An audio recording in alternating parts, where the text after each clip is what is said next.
Okay, we're live.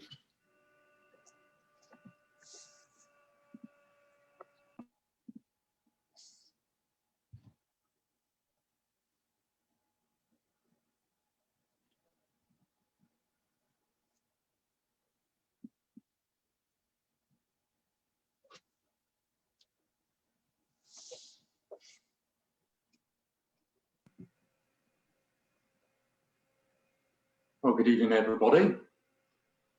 We're just getting set up for Follow the Science evening in conversation with David Galloway and Alastair Noble. So hopefully we're going to wait for a few minutes just while folk join us, and also just while the various connections stabilize. So far, it's a bit like saying that the car's running well.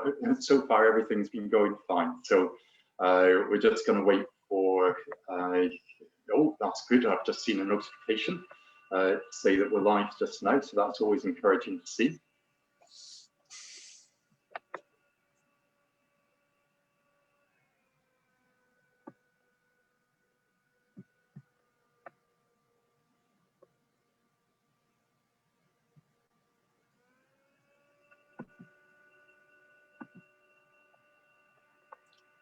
Well, Alastair and David, you'll be pleased to hear that if Facebook is to be believed, there's 18 people watching already. So thank you very much for those who have tuned in already. And we're just going to kind of get ourselves sorted. There will be some other people joining. It's just gone 8 o'clock. So you'll be pleased to hear that I'm not actually broadcasting from the Globe Bookshop this evening. It does look very, very restful. With our picture in the background there, and also a little table lamp in the corner there, but I'm not the Globe Bookshop at all. David, you look as if you're in your front room, and Alastair, you look as if you're in your study. Yeah, well, actually, I have a little confession to make. Oh no! It's great. First of all, Andrew, thank you very much for this opportunity of just. It's always good to have some stimulating conversation with Alastair Noble, as I'm sure. Yeah. But tonight, so I find myself rather dislocated. I'm currently on the island of Arran, where my internet connection is probably a bit better than it is typically at home. I live in the west of Scotland in Cardross, but we have a little property in Arran, and I've travelled here under the exemption that's available for essential maintenance, etc. So we've come over here to deal with some issues in the house. So that's why I'm here. We arrived this afternoon, and looking forward to a few days of hopefully half decent weather to get some of this work done. Fantastic. So presumably if we pan left, we'll see your hammer and your nail bag sitting there, will we? Whereabouts in Arran are you, David? So we're in Whiting Bay, which is which faces the mainland, I suppose. We're up on the hill a little bit, looking out over the sea. It's very tranquil and peaceful. Actually, every time I come here, the amazing difference that you notice is just the silence. Yes. Because typically, no matter where you are in the west of Scotland, there's going to be traffic noise, there's a train horn going off, there's aircraft, whatever. But here, it just seems deathly quiet, especially. Really? Yeah. Well, it's certainly one of our favourite places. A number of years ago, with ourselves and a couple of friends, we did the Arran Coastal Walk. Oh yes. So that was something special. That's a very special memory. Yeah. Yes, and yeah. So we walked along the seafront at Whiting Bay and had a very nice cup of coffee there, if I remember rightly. It seemed to be one of the great things about the Arran Coastal Walk is it's kind of punctuated by many coffee shops, isn't it? And most of it. Yeah. So yeah, fantastic. And Alastair, whereabouts are you this evening? Well, I'm sitting in my study in Eaglesome.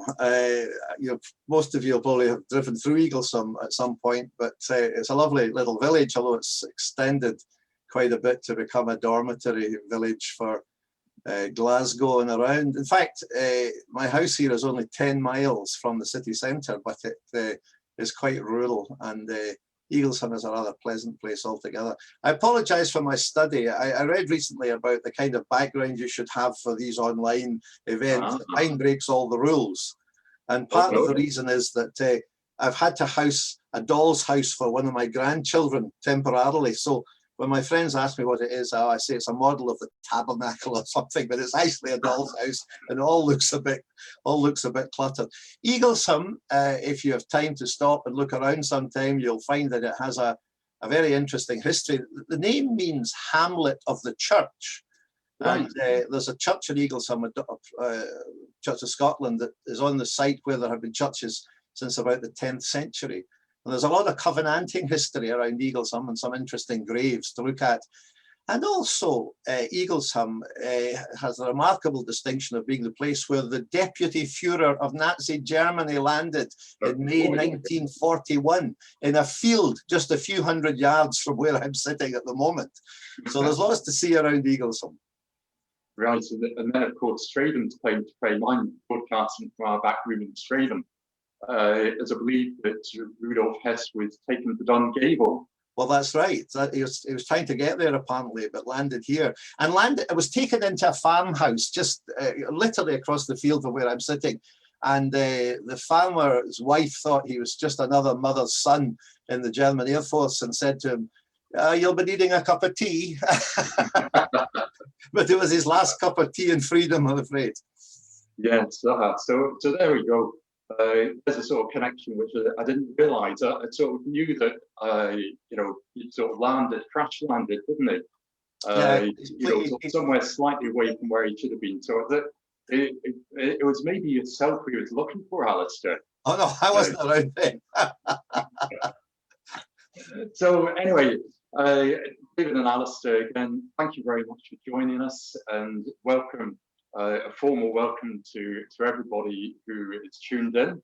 It's a very great pleasure in the Globe Bookshop to be hosting this In Conversation series with Alastair and David's new book, which is called Follow the Science, and I just happen to have a copy of it in front of me here. So that's what we're going to be focusing on this evening. But before we pitch into that, David and Alastair, I know you're quite well known, but just in a few sentences, could you maybe give us some of your background? Why you're, if you like, you're qualified to write a book about science? Because I'm most certainly not. Maybe I'll pose that question to David first. What's something of your background? Okay, well, those who are professional pure scientists would probably look down their nose a little bit at my scientific background. So my background is in clinical medicine and surgery. I was educated in the west of Scotland initially and qualified from University of Glasgow in 1977 with a degree in medicine, and then went into surgical training, which I did throughout the west of Scotland, and eventually, after a couple of years, took an academic job. So worked in a university setting where research was very much a focus. And that's where I got a lot of my clinical academic training in the old Western Infirmary, which is now reduced to a pile of rubble and is being replaced by a new Palace of Learning in the West End of Glasgow. I then moved to London and spent some time working in a specialist hospital in London before then going on to New York City, and worked in Manhattan for just over a year in a specialist cancer hospital, because that was the specialty that I wanted to follow as a cancer surgeon, and eventually came back to Scotland and set up my practice in the west of Glasgow. And throughout that time, one of the things I've really enjoyed most and thought was really important actually was the business of carefully assessing what one does, looking for evidence, making observations, forming hypotheses, really indulging in what amounts to the scientific method in the clinical world, sometimes known as the clinical method, I suppose, but it really is parallel to the kind of things that will go on in the mindset of a pure scientist, whether a chemist or a physicist or whatever. So that's my background, and I've always maintained an interest, not just within my particular sphere of professional expertise, but have really read widely on a range of other topics. And some of these we'll probably touch on tonight. So maybe I'll just leave it at that. Excellent. Thank you very much indeed. And Alastair, same question for yourself. Yeah, well, my story is a little simpler than that, maybe a little more mundane, but I had a brilliant chemistry teacher when I was at secondary school in Glasgow, and I decided that I wanted to do chemistry at university, which I did. So I studied chemistry and I did physiology and biochemistry along with it. I went on to do a PhD in chemistry, and a PhD is quite tough work in chemistry, but those 3 years taught me quite a lot about research, about looking at what's been done in the field, and particularly trying to synthesize chemical compounds, which is a painstaking business, really. And you have a lot of sweat and agony to get the thing you want, which has almost made me wonder how life would produce complex chemicals by chance, because I couldn't get any of them by chance.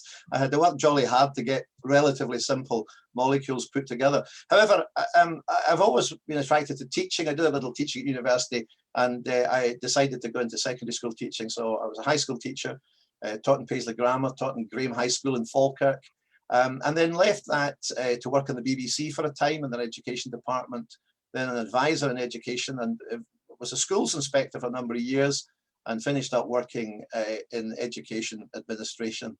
It's funny how your career often takes you up the ladder into jobs that are less satisfying than the one you started with.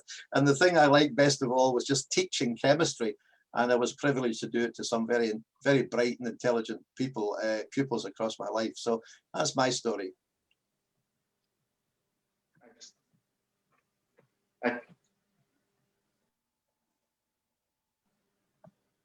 Excellent. Thank you both very much. So, however, I think one of the things which impressed me about the book, reading through that although you guys know your stuff, I'm happy to say that I got, I think, a C in my O-level biology back in the early 1970s. But I could certainly follow what you were doing. You've obviously got an ability to communicate these sort of quite difficult, difficult to me scientific concepts in a way that I could pick up. So thank you for that. And in just a few minutes, we'll hand over to you. But I suppose a good way to put this would be the commercial break.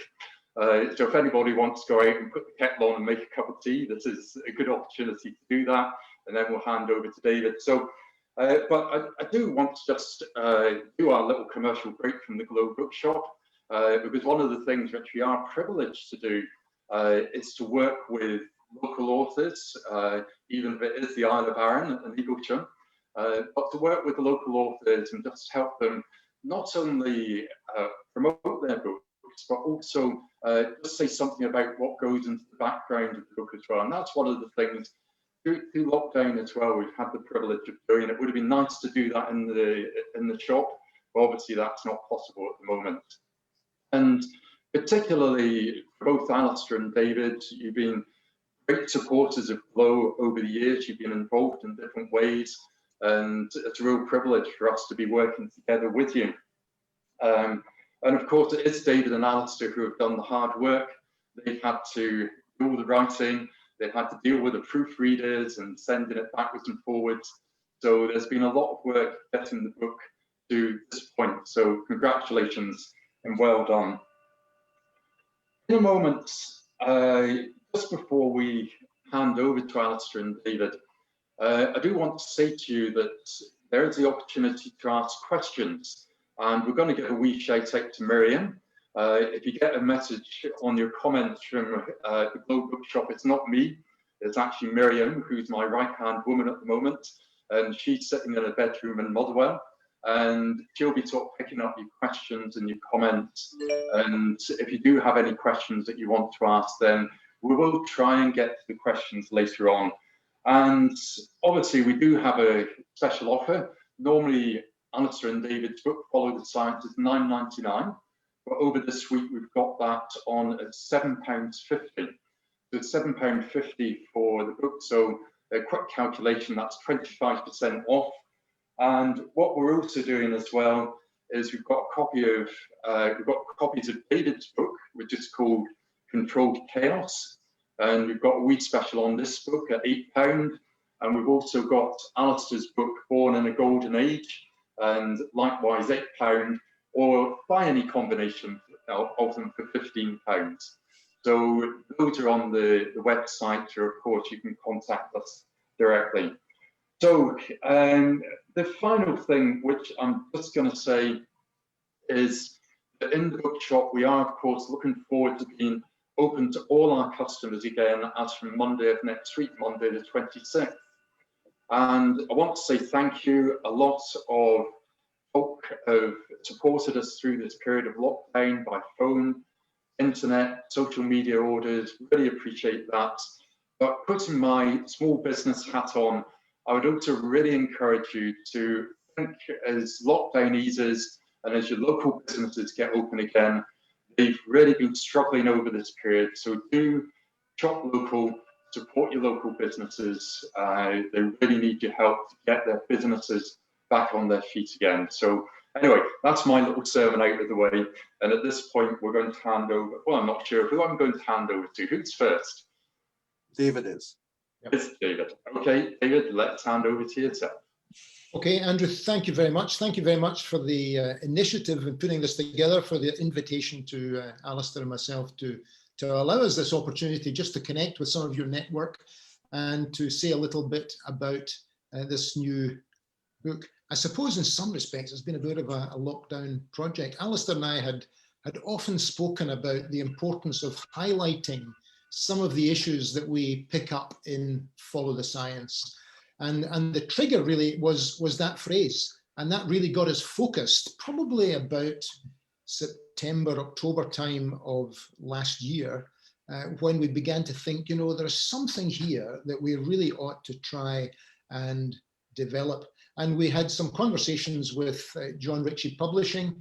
Particularly, I want just to mention the support we've had from Alison Banks, who's the manager there. And Alison has been involved in other book projects that you've mentioned, Andrew, this evening.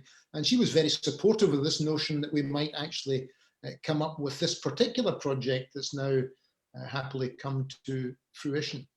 And so it was the focus on Follow the Science, this idea that kept coming up in the media time and time again that really got us thinking. And you know, what will be clear to anyone who reads what we've put together here is that we, as scientists coming from different backgrounds, are thoroughly impressed by the products of scientific research. Who can't be? But what we have written recognizes not just the amazing successes, but there's an important additional message in this book. And this is a message that tends not to see the light of day so commonly, certainly not as much as it should. And this book provides a bit of a critique over sometimes the unjustified overinterpretation of some scientific scenarios. Those, for example, giving rise to false impressions of what can genuinely be sustained by the scientific data. I'm going to share my screen and just let you see one or two slides that I will hope will help me just make the point as we go along. So there's the book. And as I said, the political leaders time and time again have sought to justify their policy decisions that we've all had to experience in the last year or so, decisions relating to locking down society, social distancing, wearing face coverings, all that kind of thing.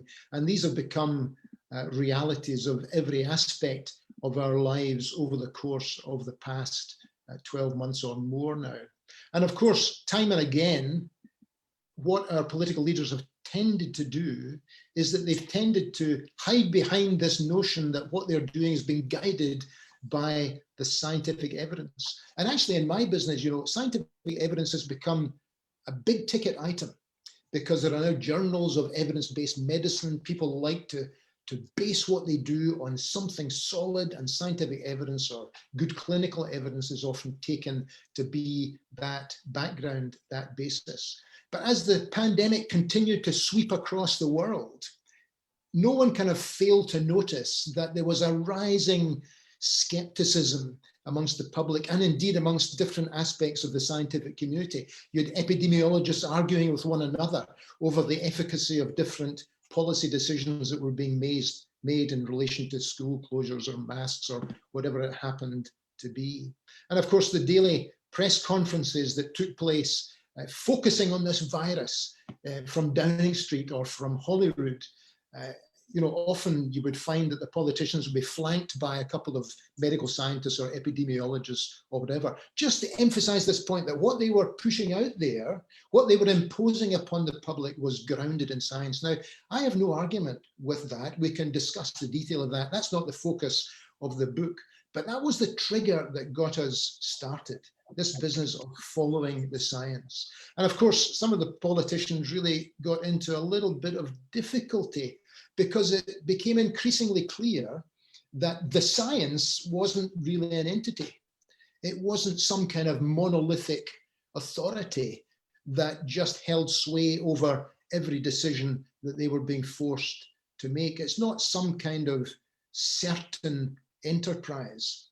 So why write? Well, we've all been impressed by the amazing output of scientific research. So think, for example, of what we see in, for example, cancer drugs. I mean, the advance in cancer pharmacology these days is just astonishing, actually mind-boggling. What about your smartphone? I'm using my smartphone as a camera right now. And smartphones are incredible pieces of kit, much more powerful than personal computers were 5 or 10 years ago. Or what about the modern jet aircraft? All of these things are the products of fantastic scientific endeavor. Now, in the book, we tell the story of what we've called the politician and the pharmacologist. And for those of the audience who are old enough to remember the Blair government back in about 2009, towards the end of that year, there was a huge spat going on within government. And it involved the Home Secretary and the chairman of the Government Committee on the Misuse of Drugs. And he was a pharmacologist, and he had published some scientific research which didn't quite gel with the favored political policy of the day. And so he lost his job. And as a result of that, there was a huge outcry, a hue and cry in the media over the unfairness of this and what were they thinking about. And the BBC, you know, the Today programme has become a good source of some of this sort of debate in the past. And the announcer towards the end of that month of November, commenting on the science, he said this as his lead-in. He said, "Science, the very word, conjures up in the modern mind a sense of trustworthiness and respect for rational truth."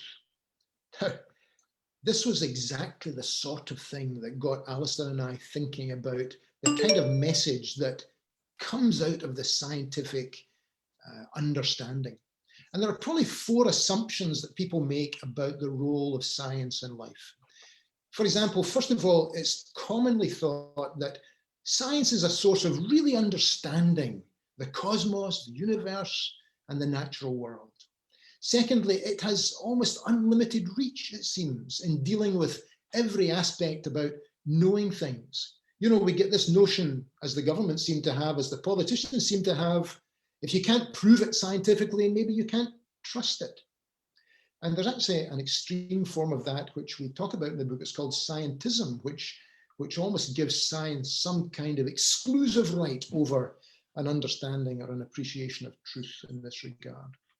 And then what concerned us particularly, and this is really why we wrote the book, it concerned the public. And this is a book for the public, really. This is where we've almost allowed ourselves as members of the public to be duped to some degree.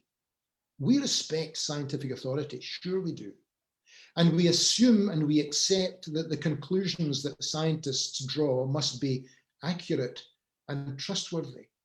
But before we get to the 4th point I want to make about this, let me tell you just how one of these interviews concerning the politician and the pharmacologist played out.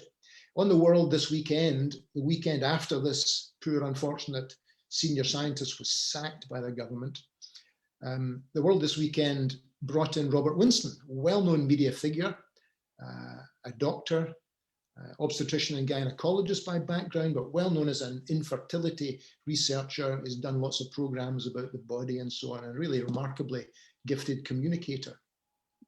And he said something very interesting, and I think he was dead on in what he said here. He said, science, you know, is not about certainty. Science is about probability. Science is not about absolutes. We scientists give the impression that science is about the truth. It's not. It's about what is most likely. Now, that rather puts a different gloss on things. And the reason that there's a degree of uncertainty about the conclusions of science, one of the reasons at least, is simply this, because scientists are human. And consciously or not, they will sometimes bring their underlying philosophy or presupposition or their worldview to the table. And where an interpretation of science ought to be neutral and its conclusions something that are driven really by the data, all too often we find that the conclusions are quite heavily influenced sometimes by assumptions or assertions that are made that actually, and in particular this, that there must be some kind of natural explanation for everything. And in the book, we list a number of the things which we are very uncomfortable about in relation to how confident we can be about scientific data. So for example, there is the notion that the universe has somehow been capable of self-generation. And Alastair will talk a little bit in a moment, I'm sure, about some of the amazing fine-tuning that produces this just right universe, this habitable world in which we can live and live very comfortably. And what about the process of the formation of life itself? There is this kind of scientific understanding that somehow there was a process of chemical evolution, and these massive macromolecules, some of them very elaborate, with incredible ability, they can even self-replicate, some of them, and they came together somehow spontaneously. And as a result of that, life emerged from some kind of primordial background, chemical background.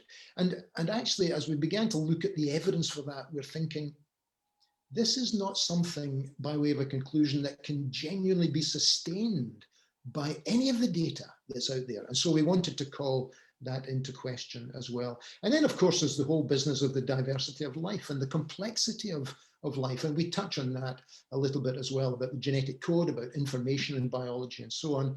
And one of the other things that we pick up is just this ongoing question about consciousness. Is consciousness, is this movie that's going on in my head right now, as I have a stream of consciousness to unload to you, and as you pick it up and detect it and process it, is that something that's just some kind of emergent property because of the particles racing around in the neurons in my skull? Well, what we try to show in the book is that when you follow the actual evidence in some of these areas, what we find is that rather than reaching the assumed outcome, instead, you find yourself up a blind alley. The evidence somehow just cannot sustain what some people claim for it. And so often, as we discover and indeed point out in the book, it actually points in a quite different direction. So several of these blind alleys really concern an explanation of origins. And for that reason, we thought it would be wise just to look at some of these. Before I hand over to Alastair to talk about some of these origins, let me just give you a quote from the book, which I think is probably apt in this regard. And this comes right from the text of our book. And we've said this: in the minds of many, science has already done enough to persuade everyone that there are evidence-based, satisfactory answers to such conundrums as, and we mentioned some of them, the origin of the cosmos, of life, of the origin of species even, and the origin of consciousness. If we follow that science, we claim, as we shall see, we still encounter more than a few anomalies. And I can't go into much more detail on that, but I hope that's enough of a taster for you to give you a sense of what this book is endeavoring to do. Alastair, I think, is going to tell us a little bit more about some of these origins issues. So I'll stop sharing and hand over to him.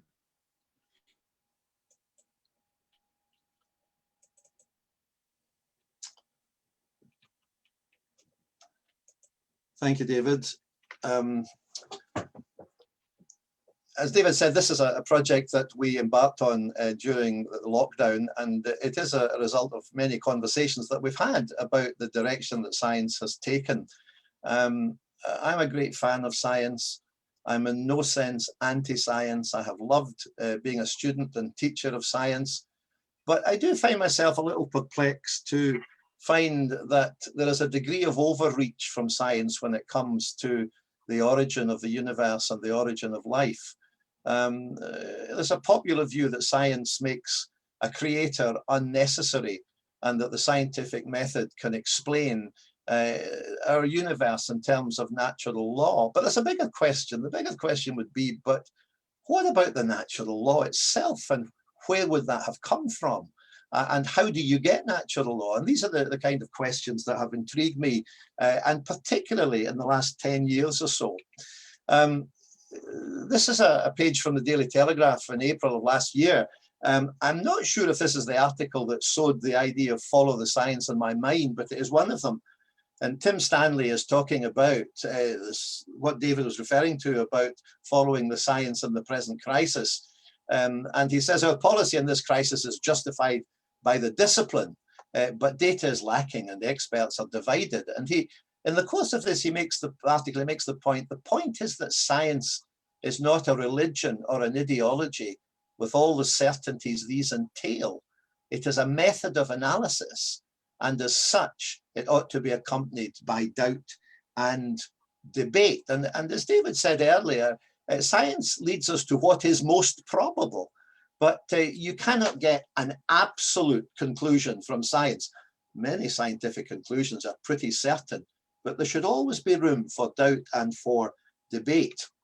Now, when I was a chemistry teacher, I used to talk to senior pupils about DNA and the double helix. And in fact, when I was a student at university in Glasgow, I once attended a lecture given by James Watson, who was one of the co-discoverers of the structure of DNA. And that was a remarkable occasion. It was very difficult to get a seat in the lecture theatre as he told the story of how they elucidated the chemical structure of DNA, which I think just about everybody knows something about it. This remarkable material that we carry in every cell of our body that codes for life and that makes each of us the unique individual that we are. There's about 6 feet of DNA in every cell of our body.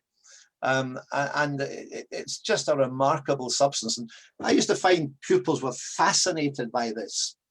But more recently, I came to hear Stephen Meyer speak about DNA. And one of the things he says is when Crick and Watson elucidated the structure of DNA in 1953, they solved one mystery, but created another. Now, the mystery they solved was the chemical structure of DNA, which carries the genetic code.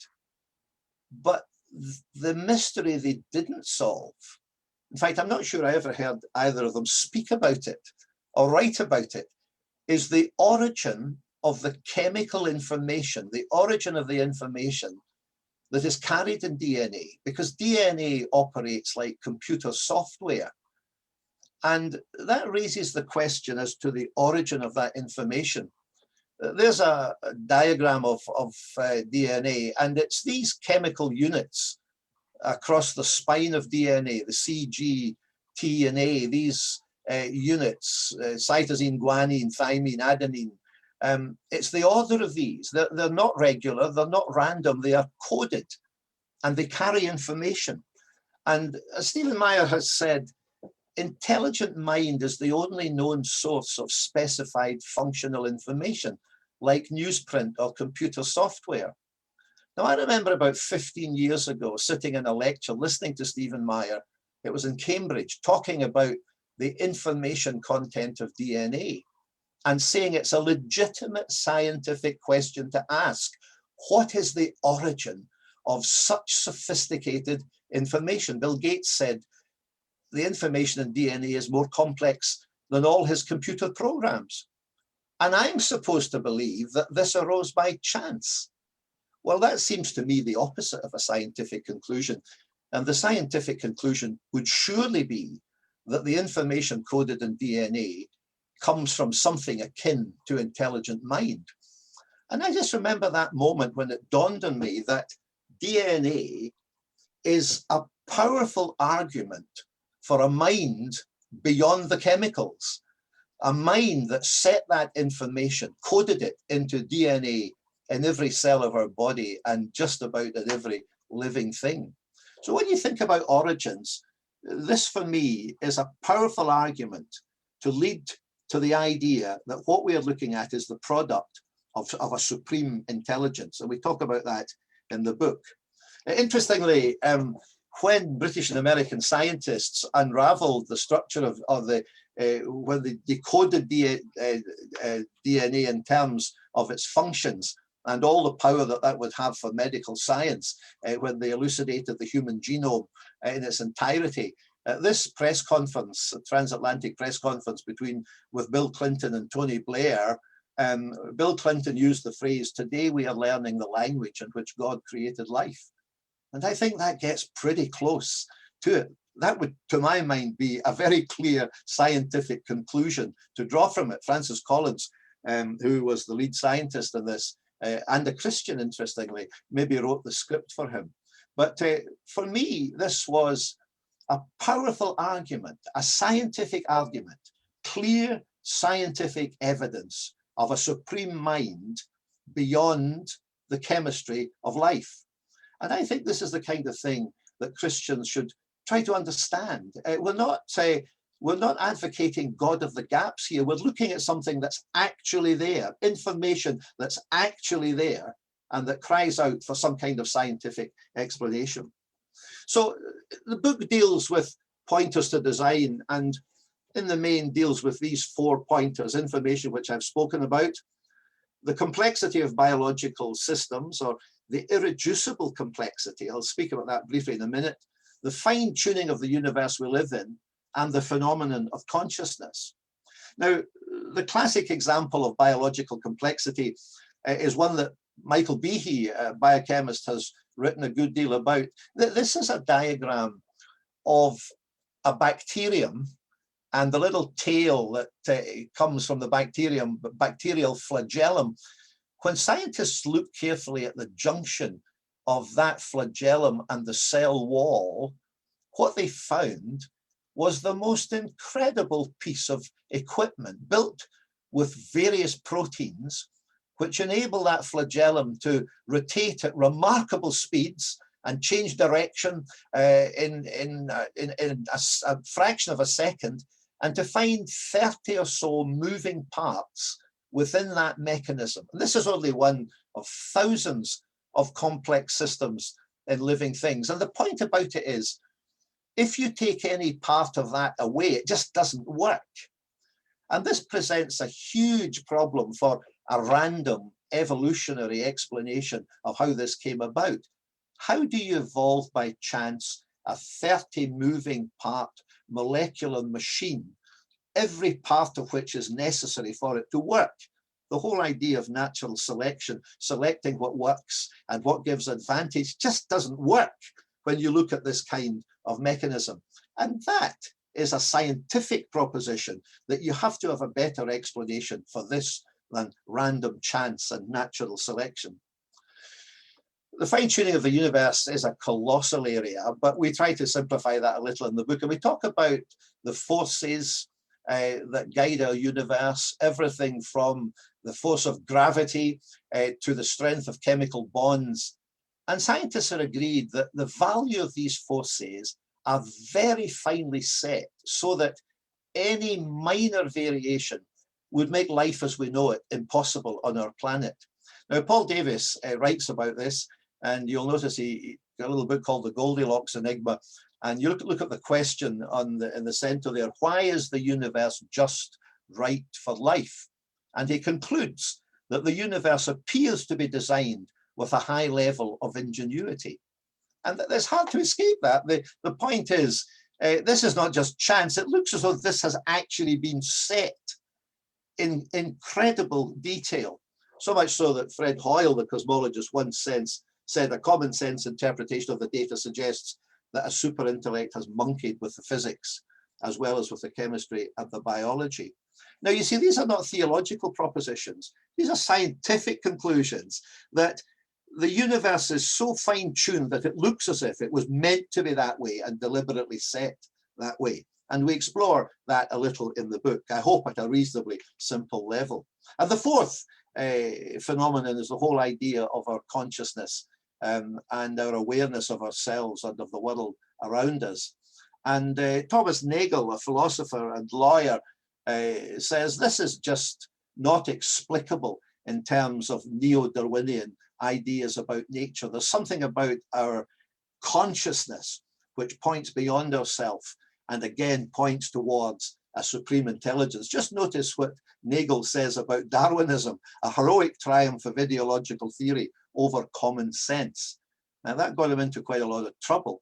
But you see, these again are not religious or theological arguments. These are arguments that are based on the evidence that we have about life. I give the last word to John Lennox, who's an outstanding Christian apologist. He says either human intelligence ultimately owes its origin to mindless matter or there is a creator. It is strange that some people claim that it is their intelligence that leads them to prefer the first to the second.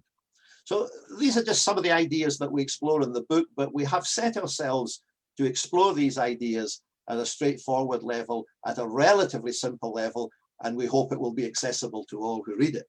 Thank you.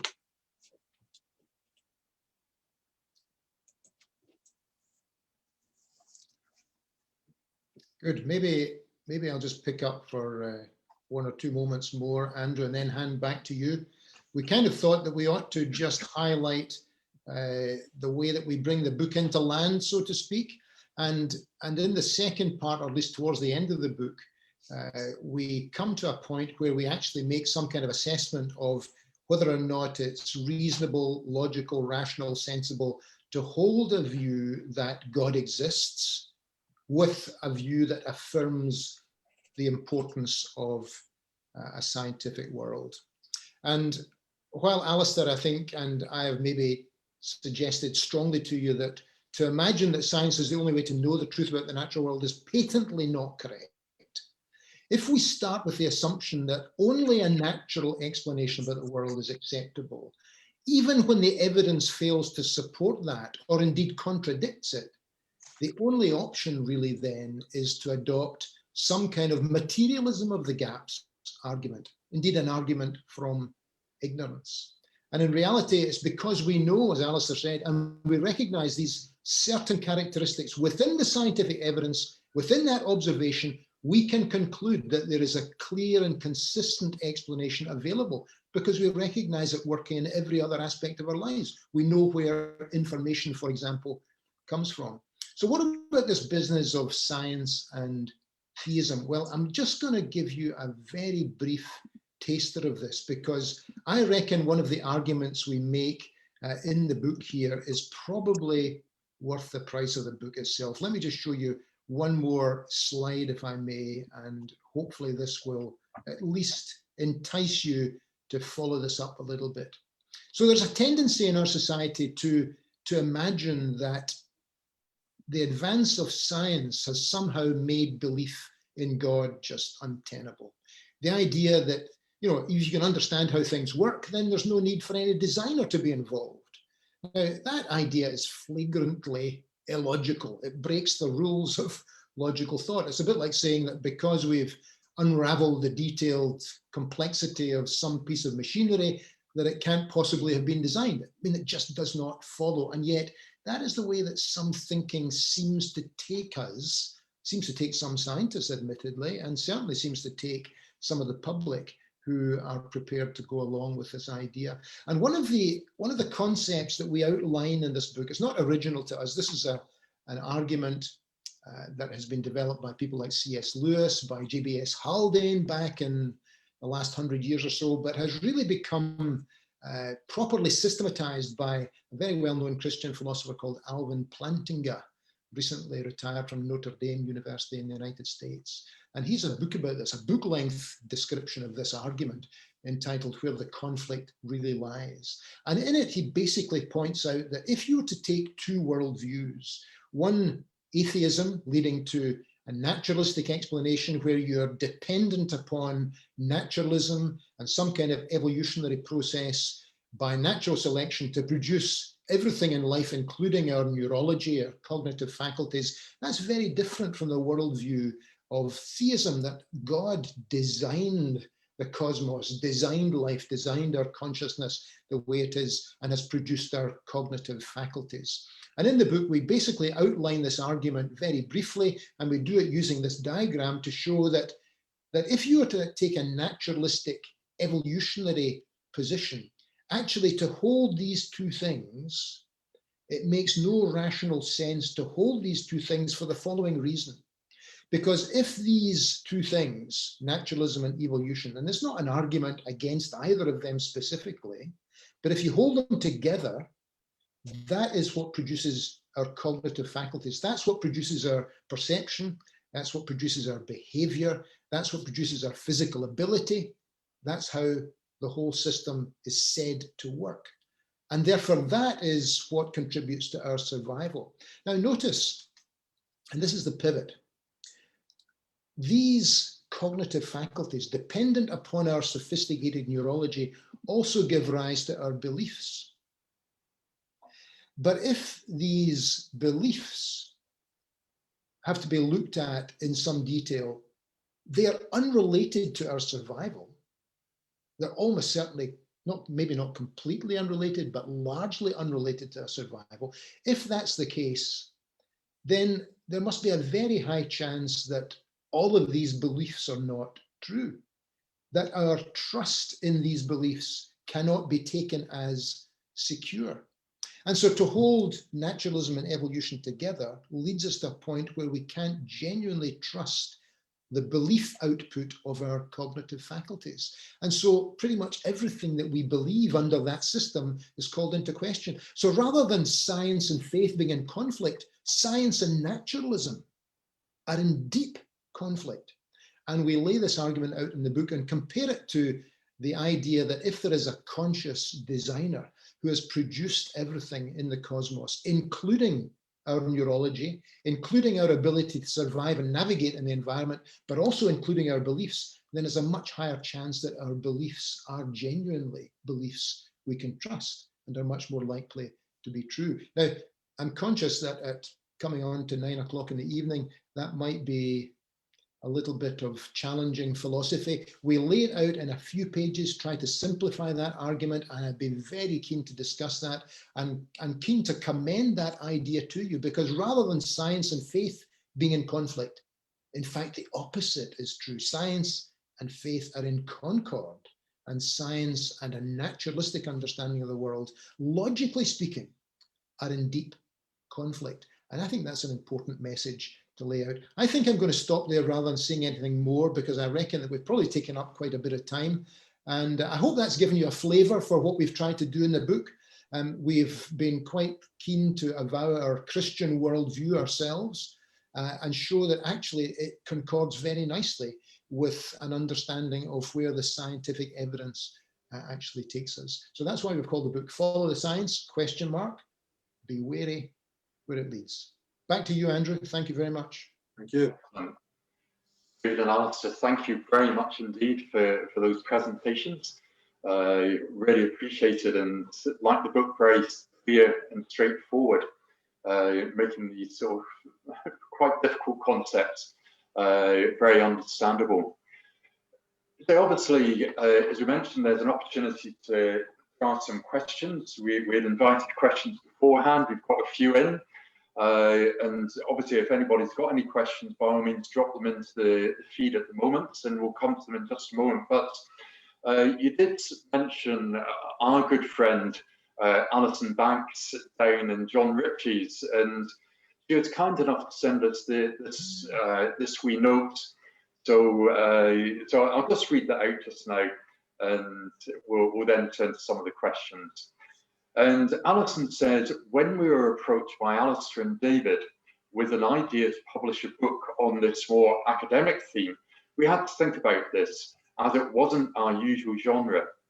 However, we did think that there would be an appeal and a value in publishing a book that explored this difficult area, Both Alastair and David are well-respected professional scientists in their own fields.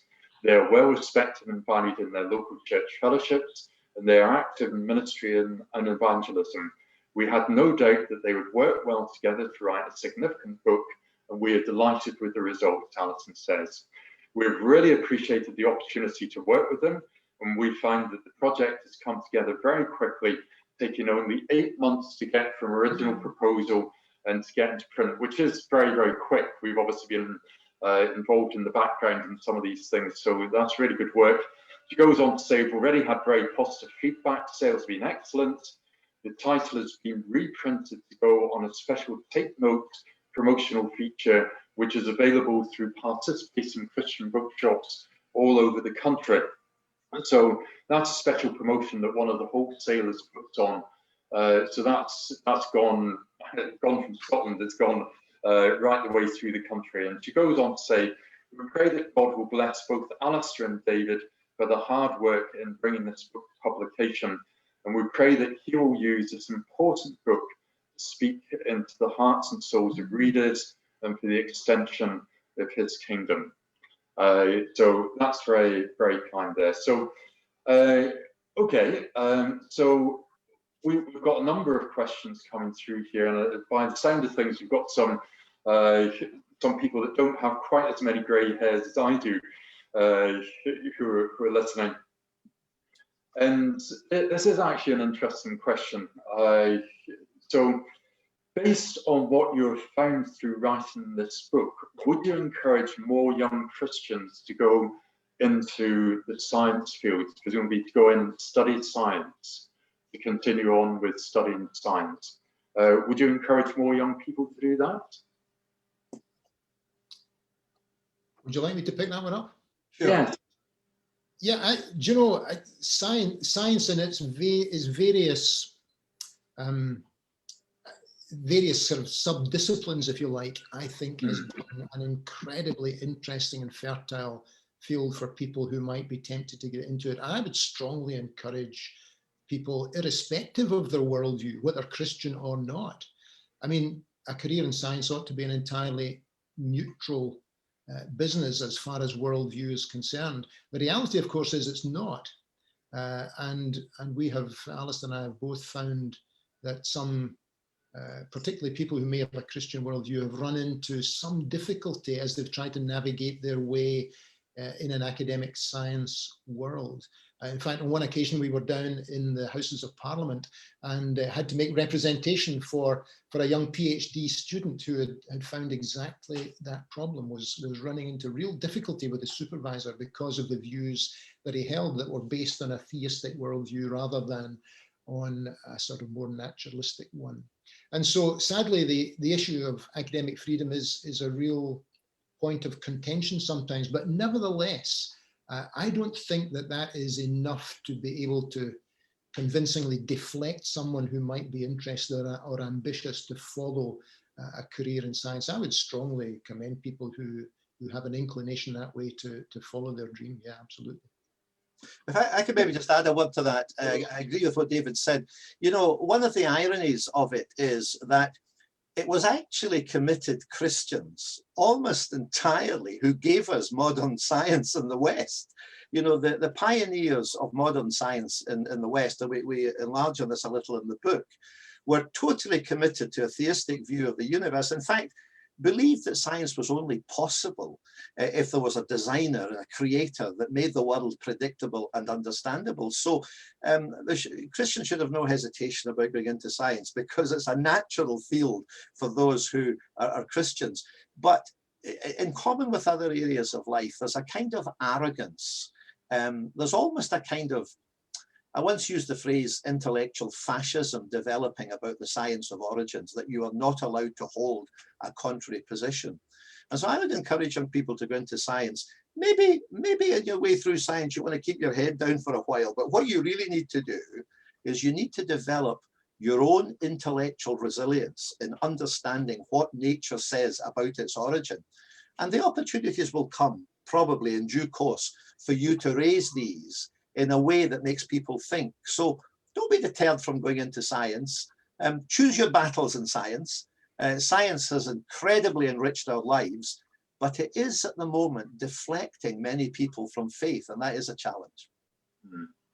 Yeah, that's very helpful, and I think even that comment about choosing the battles, it is one that we could all take to heart at times. So this question on a similar kind of theme, and this question that says, they work in immunology. Sometimes people ask why I do so with the conflict, and presumably making reference to conflicts at times between sort of a scientific, so-called scientific worldview. I mean, and then the question goes on, how have you both found working in the science field as Christians? Have you found that rewarding, or have you sometimes come home and said, sort of, this battle is too much? How have you found that? Well, let me start on that one. I mean, I was active in science a few decades ago, and to be honest, it was relatively straightforward for me. I mean, there would be spirited debates about matters of origins and so on. But when I was in that world, there was quite a bit of respect for the views of people of faith, and you could have a fairly intense debate without people falling out with each other or cancelling you. I see that it's changing, though, and I see that debate is becoming much more bitter. And I think that Christians need to be careful in that area. But they need to be well armed with arguments and to pick the moments to raise these matters. I did a lot of teaching.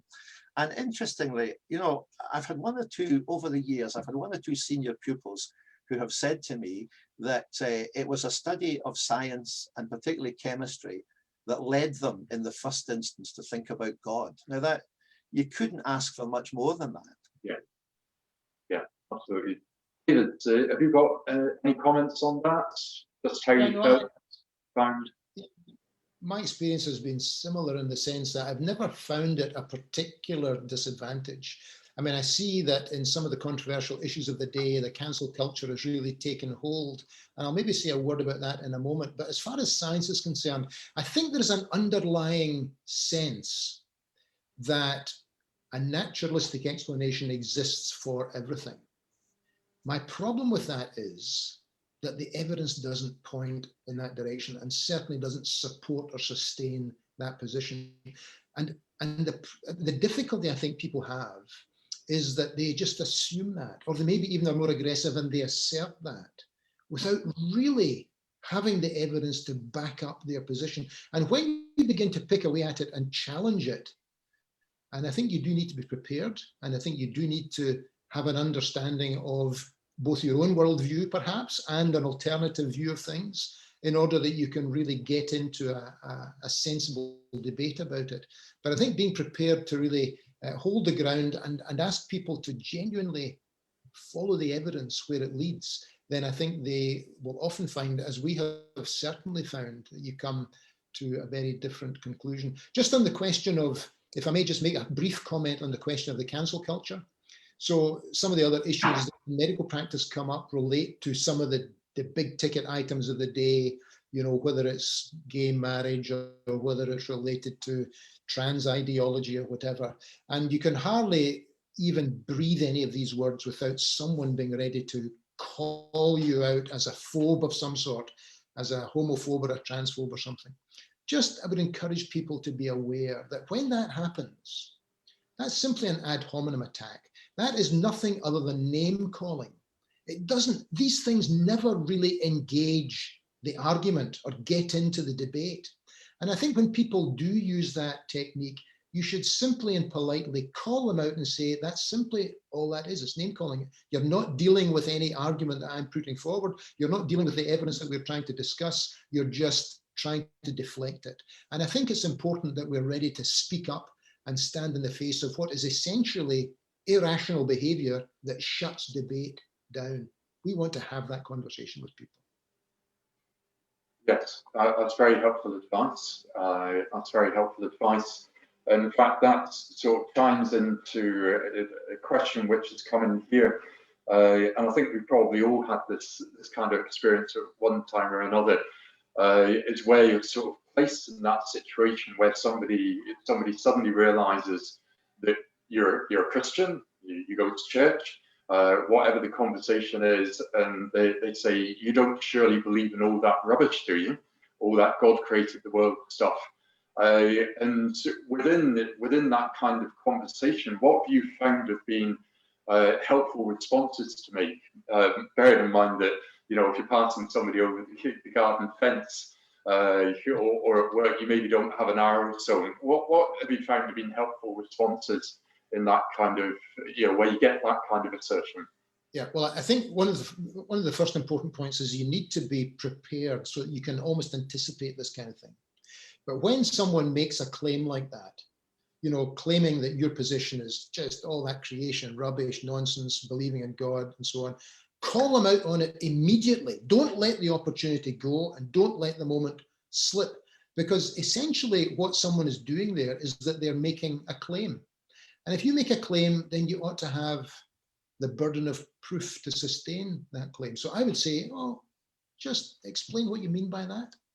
Ask them for their understanding of the origin of the universe if they're talking about creation or criticizing that. Ask them to try and grapple with some of the conventional, classical, easy to articulate arguments for the existence of God. For example, the cosmological argument for the beginning of the universe. Everyone now in the science world pretty much accepts that the universe had a beginning. If it had a beginning, it must have a cause. If it has a cause, the cause must be outside of the universe. So we're dealing with something which is hugely powerful, enormously influential, immaterial, intentional. All of these characteristics must apply. And so when you begin to dissect it and challenge these kind of off-the-cuff views, you very often find that when you ask someone for the burden of proof, there's often not much there. And so it's good to be prepared for these discussions. Yes. Absolutely. Thank you, David. That's very helpful.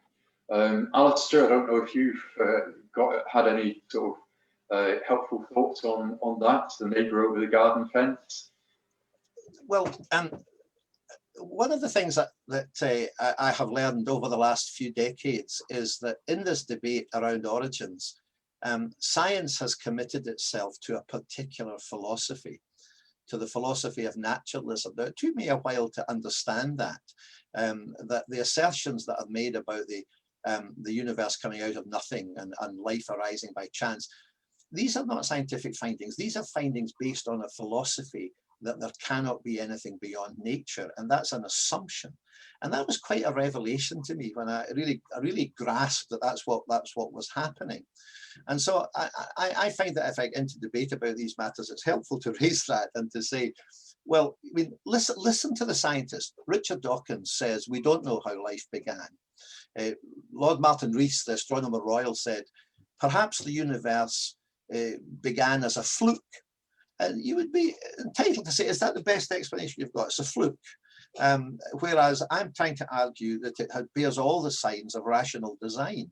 And I think to be aware, you see, the reason why you get the philosophy of naturalism is because most of science is done by explaining phenomena in terms of natural laws.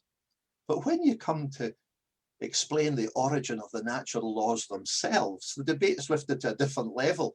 And you can't say, well, natural law creates natural law. It has to have come from somewhere. And there's a perfectly rational scientific debate to be had around that. And as David says, call out people that just shout you down as crazy creationists. You may have noticed tonight that in our discussion of this, we've not been quoting the Bible, we've not been outlining Christian theology. We are saying there is a scientific case that is powerful for design and order in the universe. And I think to understand that provides a good basis for debate. And if people press you further on Christian belief, then you can go there.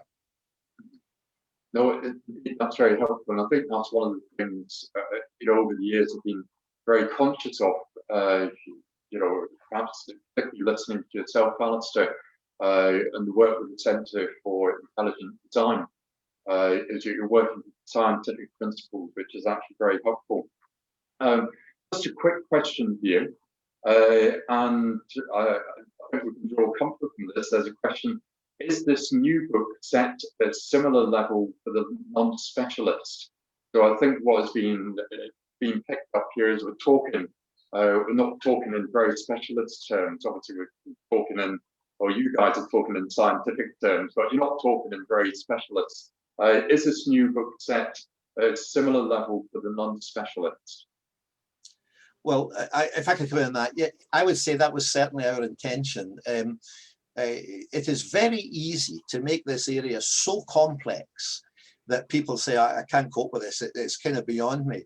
And we have tried very hard to pitch this at a fairly popular level that we hope is understandable. And I think that's where most people would want to start. There'll be some people who will want to take it further, but David, I think you'd agree with me. We've done our best to get this at a relatively straightforward level, and particularly for students and for young Christians, because I increasingly feel that young Christians need to familiarize themselves with this area and to develop a kind of mental, a kind of intellectual resilience to be able to think of the contrary arguments to the ones that they are bombarded with all the time. Yeah, no, I agree. Yes, that's right. I mean, the book is, in terms of the content of the book, is 140 pages. So it's actually quite readable in 2 or 3 evenings. So, and as I say, with the benefit of my C and my O-level biology, I could certainly follow the arguments. So it certainly, I would agree, at the non-specialist level. Let me just add to it, absolutely. But at the same time, these matters are not essentially simple. And so it's a book that you might want to revisit from time to time. Some arguments are a little more demanding than others. The one that David presented about, starting from atheism where it leads you, with theism where it leads you, it would be worth spending a little time on that and just looking at that in detail and reflecting on that, because it's a very important argument about where various ways of looking at the universe take you. So it's not all dead simple, but it is written at a level that I think is accessible. Absolutely, yeah. Okay, so just bear with me as I read through this question. And so this question's come in. Presumably your design inference does not negate an old Earth, billions of years old, and the evidence of life forms moving from simple to complex in the fossil record. And then goes on, is there a conflict between the fossil record, the age of Earth evidence, and single-cell, very simple creatures, and the six-day literalist interpretation of God creating species instantly, circa 6,000 years ago? So I think the sum up there is just sort of looking at that conflict. Your design inference doesn't negate an old Earth. No, it doesn't. I mean, I guess just about every time we speak about some of these issues, then this is a common question that comes up about the age of the Earth and whether there's a conflict with what appears to be a literal reading of the first few chapters of the book of Genesis and so on. This really has no particular position on the age of the Earth. That is a different discussion. For me, it's an in-house discussion amongst Bible students or those who want to get into the weeds on this particular issue. What I would say to you is this, that I think there are people who have a very high regard for the scriptural text who will come out with a different understanding of the age of the Earth. And I think it's legitimate to have different understandings there, because I don't think, there are certainly reasonable points to be made on both sides of that particular divide. Now, what we're saying here in this book really doesn't play into anything related to that particular discussion. And to be honest with you, it's one of these things which I never feel is a hill to die on. And the reason for that is this. If I was to stand up in the public square and declare that I believed that the Earth was, whatever, 4,000, 10,000, even 50,000 years old, I think I would instantly lose an audience. When in fact, I think there is a much more persuasive element to pass on in relation to some of these other issues. Now, your questioner picked up the fossil record. The fossil record is fascinating, actually, because it's taken often to be a strong source of evidence for a gradualistic change, step by step by step, down through a long period of history. In fact, when you look in some detail at the fossil record, that cannot be sustained, because it's very clear there are explosions of new animal forms and life forms and body plans that come within what appears to be a fairly short period of geological time. There are then periods where there are big gaps, understandable gaps in the fossil record. So this idea of gradualism is not sustained by the fossil record. And beside the fossil record, there's the huge hurdles of origin of life, origin of information, origin of irreducible complexity, origin of consciousness. In none of these instances has a naturalistic explanation come anywhere close to getting us to a proper basic understanding of where these various qualities emerge from. Good. That's very helpful, David. Thank you. Always like it when we get a book recommendation in a book event. So we've had a suggestion for the book, Taken Without Consent, How Atheists Have Hijacked Science, by David Williams, and apparently that follows some of the same lines as the book that David and Alastair have written. I don't know whether that's a book that you've come across. Yes, yeah, we both know David Williams quite well. He's a colleague, and he's a lawyer, a fairly senior lawyer living in the south of England, and has written a book that Taken Without Consent is his personality just springs through the pages of that book. It's full of pocky humor, and is a great read. So anyone who's vaguely interested in this area, I'm sure they would enjoy Taken Without Consent. Excellent. Okay, thank you for backing that up. And just a final couple of questions here. And so this comment goes on. I always thought science helped to describe how we are here, whereas faith helps to describe why we are here. What are your thoughts on this? Do science and Christianity work hand in hand? Well, absolutely, they work hand in hand. But I find that kind of summary that science tells us how we got here and faith tells us why we get here. I kind of feel that leaps over the sort of issues we've been raising this evening, because it kind of accepts that a materialistic scientific explanation is to be accepted. And what science doesn't tell you, generally, in popular imagination, is that we're here by deliberate design. That's how we got here. So the answer to the how question is the question that we've been addressing tonight, which is we are here as the result of deliberate design. And I don't think you can jump over that. I agree with what David has said about theological issues and Bible interpretation. These are, to some extent, not the core argument that we're presenting. The core argument is that the science points to design. And if that is the case, then that's a profound understanding of life and why we are here. And it is complemented by faith, certainly, because faith takes us beyond what we see in the natural world to the way in which the Creator makes himself known to us in history and in other ways. But I'm not quite comfortable with saying, let science tell us how we get here and faith tell us why we're here, because I think that's just avoiding the issue. Okay. I'm not sure if you agree with that, David, but yeah, no, I think it's a good point. I was just thinking that there is one other book which actually plays into this, that if people wanted to take that idea a little bit further, they might find this helpful. And it's written by an American fellow called Frank Turek. In fact, I think it was co-written by Turek and Norman Geisler. And it's a book called I Don't Have Enough Faith to Be an Atheist.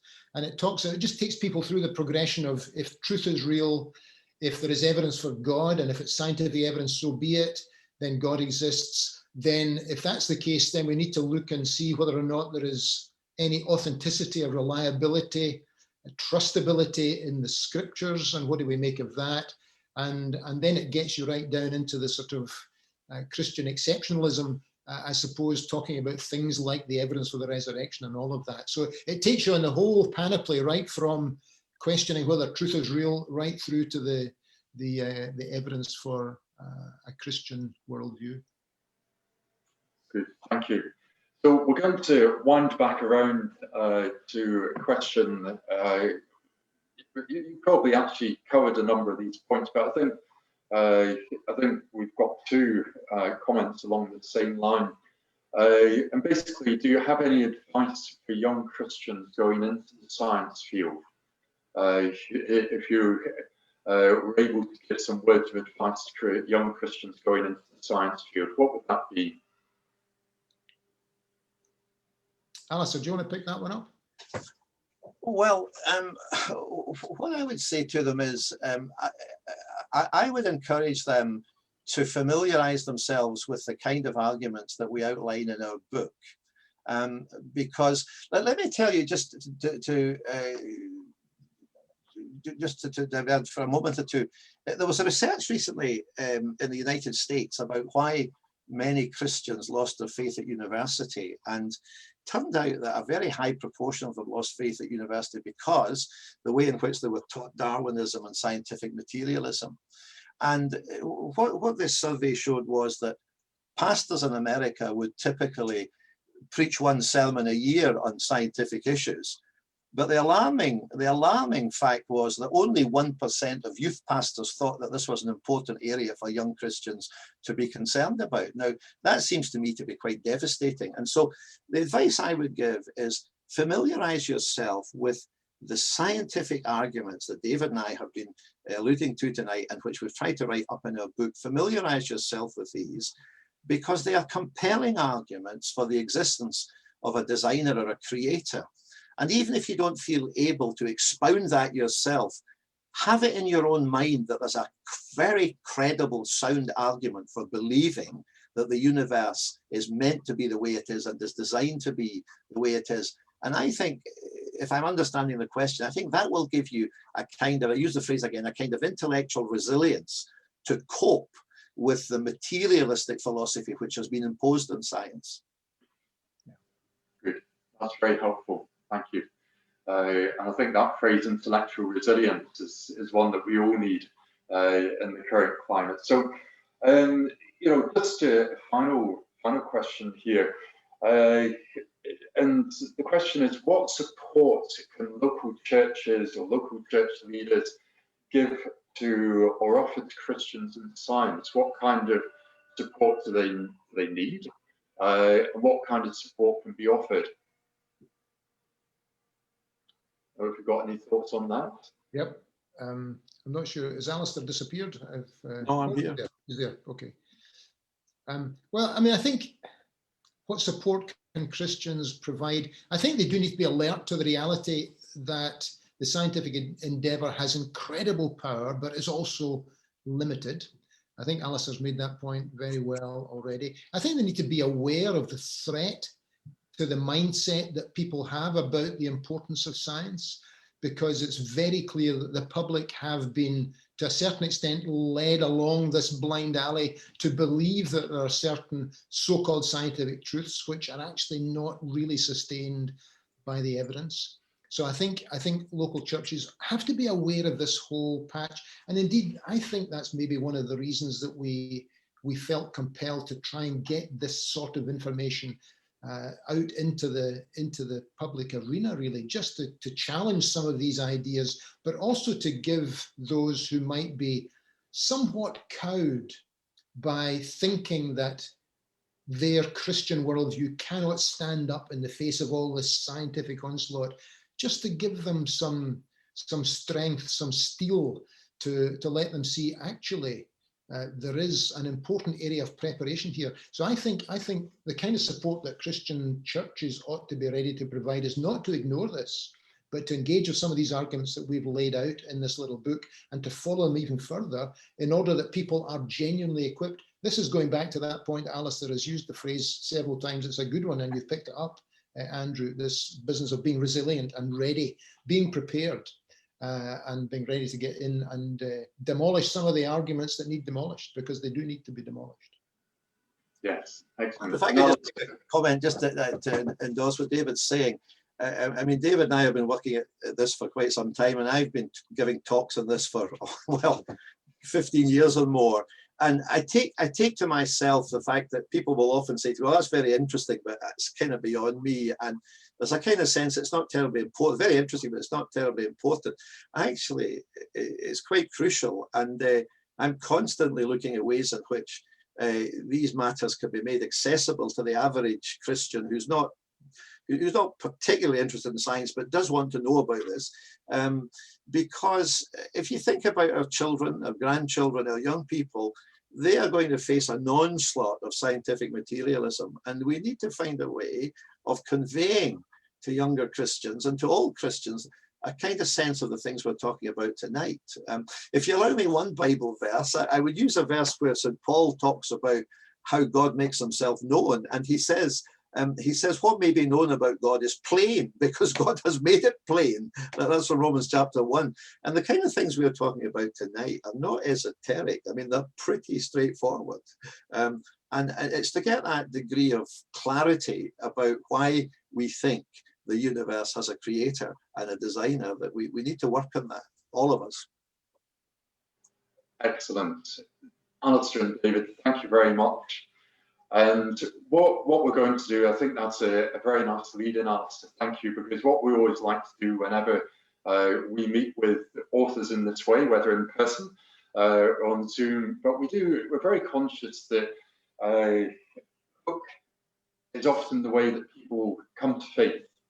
Because when you sit and read a book, then often you're engaging your mind, and in that process of engaging your mind is the time when the Holy Spirit speaks into people's hearts and minds. So what we're going to do for a moment is we're going to pray, and we're going to commend the work of your hands, your writing, but also the work of this book to the Lord, because who knows where the book will go, but the Lord knows. So let's just pray briefly, shall we? Father, we thank you that in your word you call us to come and reason with you. You don't expect us to come with completely blind and unreasoning faith, but rather you want to dialogue with us. And your Son, the Lord Jesus, on earth, as he walked, he sat and he talked with Nicodemus at night, and he reasoned with them. And he sat and he talked with a woman at the well, and he listened to her. And so we want to pray that as people read this book, that they would hear your voice speaking through it. Lord, we thank you for Alastair and for David, for the work that they have done in their fields for many years, and for the witness that they have been for you, and the way that you have prompted them to bring these talents and these gifts and abilities and lay them before your feet. And the way that this book is an outworking of things that they know and understand. And so we pray that you would take words on pages and you would apply it to people's hearts and their minds and their lives. And they would be brought to know the Saviour for the first time, that they'd be brought into a closer walk with you, that they'd be strengthened in their Christian faith so that your kingdom would be extended on earth. And we pray these things in Jesus' name and for his glory alone. Amen. Amen. Thank you very much. And so just a couple of words in conclusion, and that's again just to thank everybody for joining us as we've done this Facebook Live event. And also just to give you the notices, we're actually looking forward to having Amanda Taylor from Cambridge University Press with us talking about Cambridge Bibles in a few weeks' time, Thursday the 20th of May. And we're also looking forward to having Wendy Jones from Dundee, who will be with us in June, Thursday the 17th of June, and she's going to be talking about Bertie the Buffalo. So that just kind of shows the breadth of things which you're able to get up to. And of course, a final reminder of special offers. Follow the Science, £7.50, and we've got the special offers on Controlled Chaos and Born in a Golden Age as well. So get in touch with us, and of course we're doing free post and packing at the moment. So ladies and gentlemen, everybody else who's been listening, thank you so much for joining us, particularly to Alastair and David. thank you very much indeed. And we'll bid you good night from Alastair. Good night. And good night from David. Good night. Thanks very much. And good night from myself. Thank you very much indeed.